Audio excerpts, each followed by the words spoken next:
በጣም መልካም እንግዲህ ጀዋር አሁን ቀጥታ ወደ አብይ ዘመን ደግሞ ልመልስ። ከአብይ በፊት የነበረችውን ኢትዮጵያ በወፍ በረር አንስተናታል። አሁን ደግሞ ወደ አብይ ኢትዮጵያ ላምጣ። ሰላምና ጸጥታን እንዴት ነው የምትመለከተው? ምናልባት አንዳንድ ጊዜ ወደኋላ እየተመለስኩ አንዳንድ ነገሮችን የማነሳው ራሱ ጀዋርም ተሳትፎ አድርጓል ስለሚሉ ሰዎች ያንንም ግልጽ እያደረግን ለመሄድ ስታደርጋቸው የነበሩትንም ነገሮች ለመግለጽ ያንተንም ስህተቶችና ስህተቶች ናቸው ብሎ ሰዎች የሚያነሷቸውን ያንተን መልስ ለማግኘት ያህል ነው ወደኋላ መመለሰው እና አሁንም መመለስ አይቀርም አልፎ አልፎ። አሁን ግን ቀጥታ ወደ አብይ ኢትዮጵያ ልውሰድህ። ከሰላምና ጸጥታ አኳያ ኢትዮጵያ ዛሬ ያለችበት ሁኔታ ምን ይመስላል በአንተ እይታ? አይ ቲንክ ይሄ እኮ ለሁሉም ግልጽ ነው። አይ ቲንክ ዘመናዊ ኢትዮጵያ ከተመሰረተች ወዲህ የዚህ አይነት ቀውስ የዚህ አይነት የሰላም እጦት ተፈጥሮ አያውቅም። ብዙ ሰዎች እንደሚሉት ዘመነ መሳፍንት አይነት ነገር ነው የተፈጠረው። ከ2018 በፊት የነበረኝ ስጋት እንቅልፍ ሲነሳኝ የነበረው ህብረ ብሔራዊ ፌዴራሊዝምን በአምባገነናዊ ስርዓት የሚመራ ህብረ ብሔራዊ ፌዴራሊዝምን ወደ ዲሞክራሲ ስታሸጋግረው ቅድም እንዳልኩ የፖላራይዜሽን እና ፖላራይዜሽን ይመጣል አንድ ላይ ተጋጥሞ ሀገር ይከፋፍላል። ወደ ዩጎዝላቪያ ባልካናይዜሽን ምንለው ወደ ዩጎዝላቪያ ሶቪየት የሆነው አይነት ነገር ይፈጠራል። ያን ነበር ስፈራ የነበረው። የሀገር መገነጣጠል ነበር የሚያሰጋኝ። ወደ ጦርነት ገብቶ ከዛ በኋላ የሀገር መገነጣጠል። አሁን ግን ከዛ የባሰ የሀገር መበታተን አይነት ነገር ነው እየታየ ያለው። ማዕከሉ በጣም ተዳክሟል። ማዕከሉ ሴንትር ኤክስትሪምሊ ፍራጃይል በጣም ዊክ ሆኗል። የተለያዩ ኃይሎች በየቦታው በወረዳ በዞን ደረጃ የበላይነት እየያዙ የመጡበት ሁኔታ ነው ያለው። ይህ ስልህ የአመፅ እንቅስቃሴው ብቻ አይደለም። የመንግስት ተቋማት ራሱ ወጥነት ከላይ እስከታች ወጥነት ያለበት አሰራር መስራት አልቻሉም። መንግስታዊ ስርዓት አልበኝነት በአምባገነናዊ ስርዓት ውስጥ ምንድነው የዜጎች መብት አይከበርም፣ ዲሞክራሲ የለም እንጂ አምባገነናዊ ስርዓት አለ፣ ኦቶሪታሪያን ሩል አለ። አሁን ኦርደር የለም። የኦርደር መፍረስ ነው እየታየ ያለው። ይሄ ለሀገርና ለህዝብ ከፍተኛ አደጋ ነው እያመጣ ያለው። ኢትዮጵያ እንግዲህ በዛ አካባቢ በአምባገነናዊነት እና በጦረኝነት ይታወቃል። ምንም ለረጅም ጊዜ የቆየ ስማችን ነው።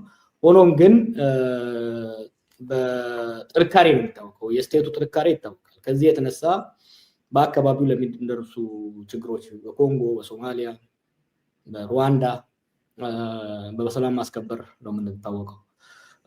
አንከር ስቴት የሚለው ጠንካራ በአፍሪካ አሉ ከሚባሉ 4 ስቴቶች አንዷ ነበረች ኢትዮጵያ። ግብፅ፣ ናይጄሪያ፣ ደቡብ አፍሪካ እና ኢትዮጵያ ነበሩ የሚጠሩት። ጠንካራ ወታደራዊ ቁጥር ብቻ አይደለም፣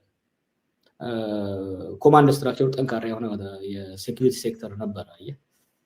በፖለቲካ የሚመራ ጠንካራ የሴኩሪቲ ሴክተር ነበረ። ዛሬ ኢትዮጵያ ራሱ የራሷን ሰላም ማስከበር የማይችል የሴኩሪቲ ተቋም ነው ያለው። ይሄ በጣም አስጊ ሁኔታ ፈጥሯል ማለት ነው። ጥሩ። አሁን ያለንበትን ሁኔታ በምን ደረጃ ነው የምትገልጸው? ማለት አሁን እንደ ዩጎዝላቪያ ለመሆንም እድሉ የለም ያልከኝ ያለው እና ኢትዮጵያ አሁን ባለችበት ሁኔታ የምትቀጥል ከሆነ ምን አይነት ሁኔታ ነው ሊፈጠር የሚችለው? ከሰላምና ጸጥታ ሁኔታ ምናልባት በዛ ደረጃ ሊገለጽ የሚችልበት ወይ ደግሞ ተሞክሮ ካለ ወይ ደግሞ እንደ አዲስ ኢትዮጵያ ውስጥ እየተፈጠረ ያለ አዲስ ክስተትም ካለ? አሁን ባለንበት አብይ እንዲቀጥል ከተፈቀደለት እየተባባሰ ነው የሚሄደው። ዘንድሮ ከአምና ይብሳል። አምና ከገዛ በፊቱ ይብሳል። የዛሬ 7 ዓመት ብቻ ሳይሆን ኤቭሪ ይር የሀገሪቷ የጸጥታ የሴኩሪቲ ሁኔታ የኢኮኖሚ ሁኔታ እየተዳከመ እየተመነመነ እየተዳከመ ነው እየሄደ ያለው። በዚህ የሚቀጥል ከሆነ አብይ በሚወርቅበት ናቹራሊ በሚወርቅበት ጊዜ ላይ ሀገርም አብራ የምትፈረካከስበት የመጨረሻው የሚሆንበት እድል በጣም ሰፊ ነው። ወደኋላ ያኔ እንግዲህ እሱ ሲመጣ አካባቢ የሚቀርቡ ሰዎች እንደሚያውቁት አንዱ ሁሌ የምለው ነገር there is a chance Abiy could be the last prime minister ለዚህ ሀገር። ምክንያቱም ትሬንዱ ከዛም ግልጽ ነበር። አሁን ደግሞ አይ ቲንክ ለአብዛኛው ሀገራችን ህዝብ ግልጽ ሆኗል። ኢቨን በመንግስቱ ላሉ ሰዎችም ግልጽ ነው። ይሄ ቅድም እንዳልኩህ እስከ 2018 2019 2020 ድረስ አውተራይዜሽን ይፈጠራል የሚል ክልሎች ይገነጣጠላሉ የሚል ጥርጣሬ እዛ ጋር ተያይዞ የሚመጣ ፖለቲካዊና ቀውስ ነበር ሲያሰጋኝ ነበር። አሁን ግን የኔ ጋር ከዛ አልፏል። ሞር የሊቢያ አይነት ችግር ውስጥ እንደምንገባ ነው የምጠራጠረው። ምክንያቱም የተራዘመ አንዱም ኃይል የበላይነት የማይኖርበት አንዱም ክልል ራሱን ችሎ የማይወጣበት አንድ ክልል ራሱ የማይኖርበት እና በአንድ ክልል ውስጥ ራሱ ተጻራሪ የሆኑ የታጠቁ ኃይሎች የሚገኙበት ሁኔታ ነው እየተፈጠረ ያለው በአማራ ክልል፣ በኦሮሚያ፣ በተለያየ ኢቨን በስቴት ሴኩሪቲ የስቴት ሴኩሪቲ ሳይቀር ችግር እየገባ ነው። በሚያሳዝን ሁኔታ አይተህ እንደሆነ ድሮ እንግዲህ ነው በቁጥር የሚሄድ ነው የሚመስለው። ትግራይ አለ፣ ከዛ ኦሮሚያ፣ ከዛ አማራ፣ ክልል 1 ክልል 2 ክልል 3 ክልል 4 አልነበሩ። አሁን ክልል 5 ላይ ደረሰ። ሶማሌ ክልል ላይ ደርሷል። አሁን እንደምታየው በ2018 ለውጥ የትጥቅ ትግል አቁሞ ገብቶ የነበረው የኦጋዴን ነፃነት ግንባር የሰላማዊ ትግሉን ትቶ ወደ ትጥቅ ተመልሻለሁ እያለን ያለው ኢማጂን። ሶማሌ ክልል ሬላቲቭሊ ሰላማዊ የነበረ ሬላቲቭሊ ስቴብል የነበረ በታሪኩ ባለፉት 6 ዓመታት ያገኘውን አይነት የተረጋጋ የጸጥታ ሁኔታ አይቶ የማያውቅ ክልል ነው። አሁን ያ ክልል ራሱ ወደ ግጭት እየገባ ነው እየሄደ ያለው። በከፍተኛ ትግል ክልል መሆን የቻለው የሲዳማ ክልልም ወደ ግጭት እየገባበት ያለው እና ከፍተኛ ቴንሽን እየተፈጠረ ያለበት ነው በሌሎቹም ቦታዎች ማለት ነው። እና እነዚህ የሴንተሩ መዳከም ነው የሚያሳየው። አየህ የማዕከላዊ መንግስት እየተዳከመ አቅሙ ፊንፊኔ ላይ ብቻ እየተሰባሰበ ፐሪፈሪው ግን እየተላቀቀ መሄዱ ነው የሚያመላክተው። መልካም ጥሩ። አሁን አንተ በገለጽካቸው መንገዶች የብልጽግና ሰዎች አይገልጹም ሀገሪቷ ያለችበትን ሁኔታ። እሱን እነሱ የሚናገሩት አሁን አንተ ባለህበትና በምትገልጽበት ሁኔታ ሳይሆን የሚገልጹት በፌሽታና በብልጽግና ላይ እንዳሉ ነው የሚገልጹት። አዲስ አበባን ማሸበረቃቸውን ወይ ደግሞ ፊንፊኔ ማሸበረቃቸውን እንደ ትልቅ ጀብድ አድርገው ነው የሚያነሱት። የህዳሴ ግድብን ዘንድሮ ከ6 ወር በኋላ አጠናቅቃለሁ ብሎ ሪባን እንቆርጣለን ብሎ ጠቅላይ ሚኒስትሩ ፓርላማ ላይ በመናገራቸው የህዳሴ ግድብ አሁን በመጠናቀቁ የብልጽግና ድልና ስኬት አድርጎ ነው የሚገልጹት። ኢሬቻ በፊንፊኔ ማስከበሩና ኢሬቻ በፊንፊኔ ለረጅም ዓመታት ተቋርጦ የነበረ አሁን እዛ መከበር መቻሉ የብልጽግና ትልቅ ድል አድርጎ ነው የሚናገሩት። ብሪክስ ውስጥ ገብተናል ከአገዋ ብንባረርም፣ ስለዚህ ትልቅ ተጽዕኖ ፈጣሪ ከሚባሉ ምናልባት ትልልቆቹ ሀገራት ከኤዥያ ሀገራት ጋር ተሳትፈን እነሱም ቅርብ ናቸው ለእኛ ንግዳችንና ማሰራት ይበጀናል። ለዚህም የጠቅላይ ሚኒስትሩም እንዲሁም የብልጽግና ትልቅ ስኬት አድርጎ ነው የሚገልጹት።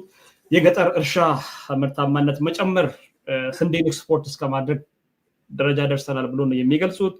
በርካታ የቱሪስት መስህብ የሆኑ ቦታዎች ላይ ለቱሪስቶች ማረፊያ እንዲሁም እዛ አካባቢ ሰውን እንዲጠቀምበት ሪዞርቶችንና ሆቴሎችን ገንብተናል ብሎ ነው የሚገልጹት። አንተ ደግሞ ብልጽግና የደሴት መንግስት ብቻ ሆናለች፣ አዲስ አበባ ላይ ያሉ የተወሰኑ ሰዎች በደሴት ደረጃ ነው የሚያስተዳድሯት፣ ብልጽግና የብልጽግና ደሴት ሰዎች ነው ብለህ የምትገልጻቸው በሶሻል ሚዲያም ስትናገር ስትጽፍ እንደከረምከው ሰሞኑን እና ሁለቱን ነገሮች እንዴት ነው የምታስኬዳቸው? ብልጽግናዎች የሚሉትንና አንተ የምትመለከታቸውን የብልጽግና ደሴት ምንና ምንድን ናቸው? እንግዲህ ህዝቡን መጠየቅ እኮ ነው። ኢትዮጵያ ዝም ብሎ ሀሳብ እኮ አይደለም። ኢትዮጵያ እኮ ህዝብ ነው አይደለም፣ ሀገር ፊዚካል እኮ ዛሬ አማራ ክልል ውስጥ መንግስት የለም ፕራክቲካሊ። በባህር ዳርና ከተወሰነ ከተሞች ጎንደር የአማራ ክልል ሁለተኛው ከተማ ነው። ጎንደርን ሙሉ እያስተዳደረ አይደለም መንግስት፣ ጎንደር ከተማውን ኖት ዞኑ ነው ያልኩት። ኦኬ ቅድም አንድ የለጠፉ ነበር። አሁን ሻሸመኔ ሌሊት ባለስልጣን ሲነጠቅ ነው የሚያድር፣ ኪድናፕ ሲደረግ ነው የሚያድር። በየቦታው የስርዓት አልበኝነቱ እየተስፋፋ ነው የመጣው። እና የስርዓት አልበኝነቱ እየተስፋፋ የመንግስት አቅም ትግራይ እንደው እንደምታውቀው መንግስት የለም ሱን በሌሎች ክልሎችም ይሄ ነገር እየተፈጠረ ነው የሚሄደው እንደም እንዳልኩ ነው የፖለቲካ ቀውሱ የሴኩሪቲ ቀውስ ፈጥሯል የሴኩሪቲ ቀውሱ የኢኮኖሚ ቀውስ ፈጥሯል ዛሬ ኢትዮጵያ ውስጥ ያለው የኢኮኖሚ ችግር ከዚህ ታይቶ ነበረው የሚለውን አይ ቲንክ የኢትዮጵያን ሸማቾች ኢትዮጵያን መንግስት ሰራተኞች በደሞዝ የሚኖረው ገበሬውን መጠየቅ ነው የማዳበሪያ ዋጋ ከአምና ጋር ሲነጻጸር ከሁለት እጥፍ በላይ ነው ያደገው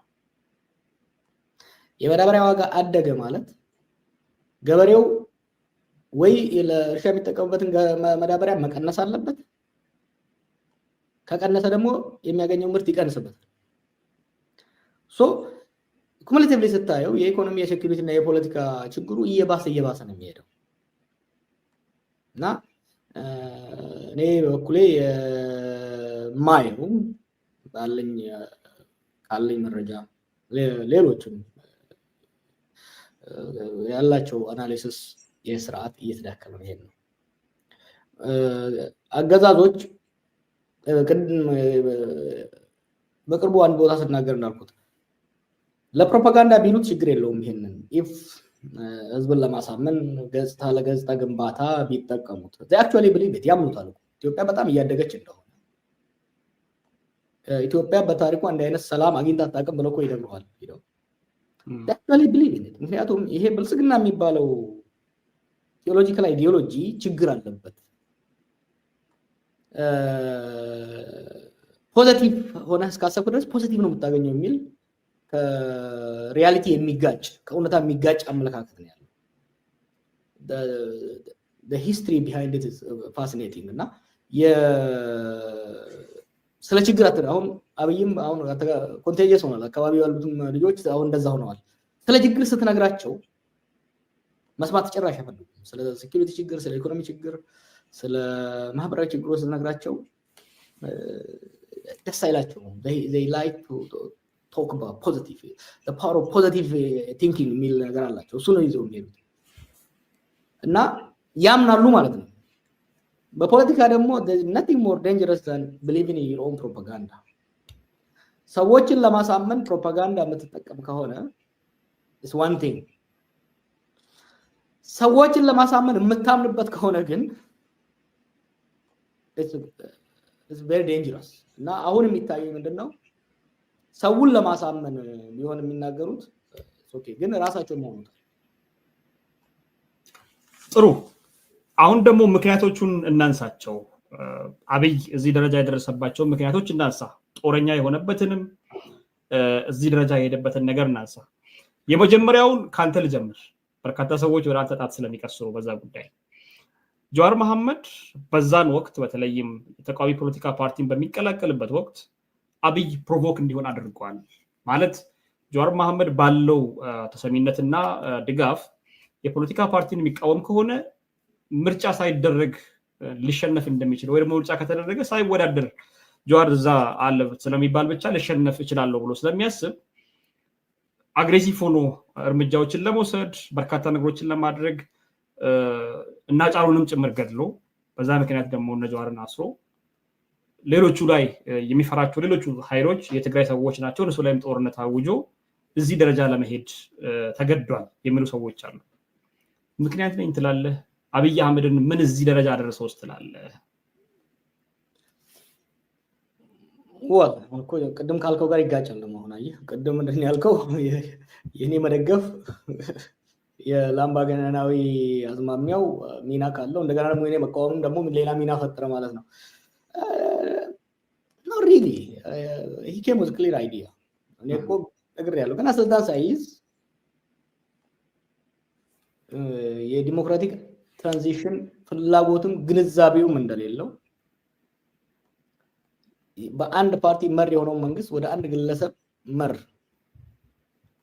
ፐርሰናሊስቲክ ዲክቴተርሺፕ መቀየር ፍላጎት እንዳለው ለኔ ግልጽ ነበር and I was right and I was speaking about it የኔ ወደ ተቃውሞ መግባት ነገሮችን አፋጥኖ ሊሆን ይችላል ኮንትሪቢዩት አድርጎ ሊሆን ይችላል ግን ዋና ምክንያት ነው ብዬ አላስብም አይ ቲንክ ከትግራይም ጋር ጦርነት እኔ እኮ ወደ ፓርቲ የገባሁት አይ ቲንክ 2020 መጀመሪያ አካባቢ ላይ ነው ጃንዋሪ ፌብሩዋሪ አካባቢ ይመስለኛል ባይዘን እኮ እኔም ለብሮ ተቃዋሚ የገባሁት ለውጡ በጥገና ሊመለስ እንደማይችል ለውጡ ከሀዲዱ እንደወጣ ገምግሜ ጨርሼ ነው ተቃዋሚ የገባሁት ወደ ተቃዋሚ ከመግባት ላስት ሪዞርት እኔ ነው የፖለቲካ ፓርቲ ፍላጎትም አልነበረኝም እንደምታውቀው ላስት ሪዞርት የመጨረሻ ሙከራ ለማድረግ ነው ወደ ተቃዋሚ የገባሁት ባይዘን ከትግራይም ጋር ጦርነት የማይቀር ሁኔታ ላይ ተደርሶ ነበረ ኦሮሚያ ውስጥ ኦልሬዲ ጦርነቱ ተፋፍሞ ነበረ በአገሪቷ ውስጥ ያሉ ኮንትራዲክሽኖች በሙሉ ተጋልጠው ወደ ግጭት እየተገባበት ሁኔታ ነበር ያለው ስለዚህ አይ ቲንክ ኢትስ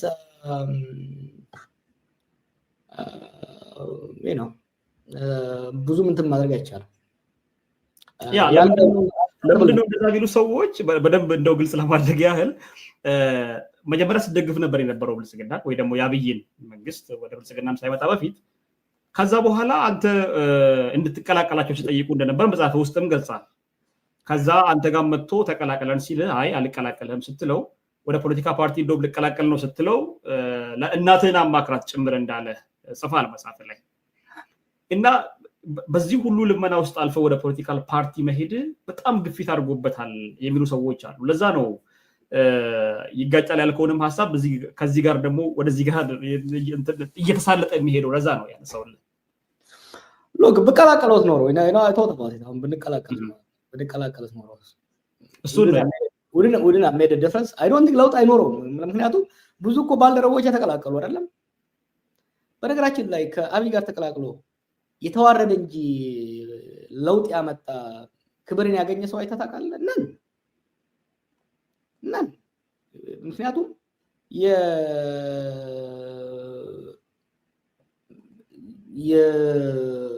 ከአመራር ባህሪው አንፃር የዛ ጊዜ ይሄን በረራ አሁን ምትለው ነገር እኮ ተከራክረናል ብዙዎቹ ጋር ከመቃወም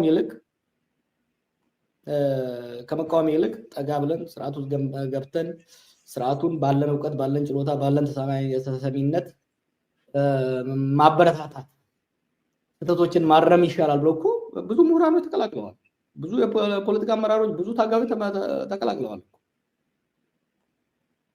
where are they today did they really have a positive impact እና አሁን በገባ ኖሮ ምን ለውጥ ማምጣት ይቻል ነበር I don't think so ምንም የሚመጣ ነገር አይኖርም ነበር እሱ መጨረሻ ላይ at least መጨረሻ ላይ ከጎን ለመመለስ ሞክር ቆየውና ፍለፊቱ መቆሙ ይሻላል የሚለውን መረጡ it was inevitable የዛ ጊዜ እኮ የነበረው የውጭ ኃይሎችም በከፍተኛ ሁኔታ ይደግፉት ነበር ምክንያቱም ዘይቶት አሁን እኮ ከነብዙዎቹ ጋር ሂሳብ አወራርደናል ከምዕራቡም ከምስራቁም የነበሩት ዘይቶት ኢትዮጵያ ለዲሞክራሲ ሬዲ አይደለችም ስለዚህ የሆነ ሶፍት አውቶሪታሪያን መንግስት መጥቶ ስልጣን ቢይዝ የተሻለ ድል ይኖራል የተረጋጋ ሀገር እንዲኖር የሚል ነበር የኔ አቋም እዛ ጊዜ ደግሞ የነበረው ኖ ወጣት እንግዲህ በኋላ አምባገነናዊ ስርዓትን መሸከም የሚያስችል ጫንቃ የላትም ከፍተኛ የሆነ የህዝብ መነቃቃት ተፈጥሯል ከፍተኛ የሆነ የብሔር አቀንቃኝነት ኮንሽስነስ ተፈጥሯል ይሄንን ለማፈን መሞከር ያፈነዳዋል ታቶ ማይ አርጊመንት ከዛ በወቅቱ ዛም ሀገር ከነበሩ የዲፕሎማቲክ ኮሚኒቲ ሰዎች ጋርም በውጭ ኃይሎችም የነበሩበት ነገር ግን ያኔ they went as far as giving him the Nobel Prize እኮ ነው አደፋፈሩት እኛን ለመስማት እድል አልነበረም ኢምቦልድን አድርገው ገፉትና I don't think that had much of an impact ጥሩ ሌሎችን ነገሮች በኋላ እንመለስባቸዋለን ወደ ኢኮኖሚ ጉዳይ ሳናልፍ አንድ ሁለት ጥያቄዎችን ላንሳ ምናልባትም ጠንካራ ነገሮች ይመስሉኛል በርካታ ሰዎች በዛ የሚያምኑ ሰዎች ስላሉ ነው አብይ እዚህ ደረጃ ለመድረስ ወይ ደግሞ ሀገሪቱ አሁን ላለችበት ቀውስ ለመድረስ የብሔር ፖለቲካ ትልቁን ሚና ተጫውቷል ብለው የሚያምኑ ሰዎች አሉ በግልጽ ወጥቶ ሚዲያ ላይ የሚናገሩ ሰዎች አሉ የሚጽፉ ሰዎች አሉ የብሔር ፖለቲካ ሀገሪቱ እዚህ ደረጃ እንድትደርስ አድርገዋል ብለህ ታስባለህ? ምናልባት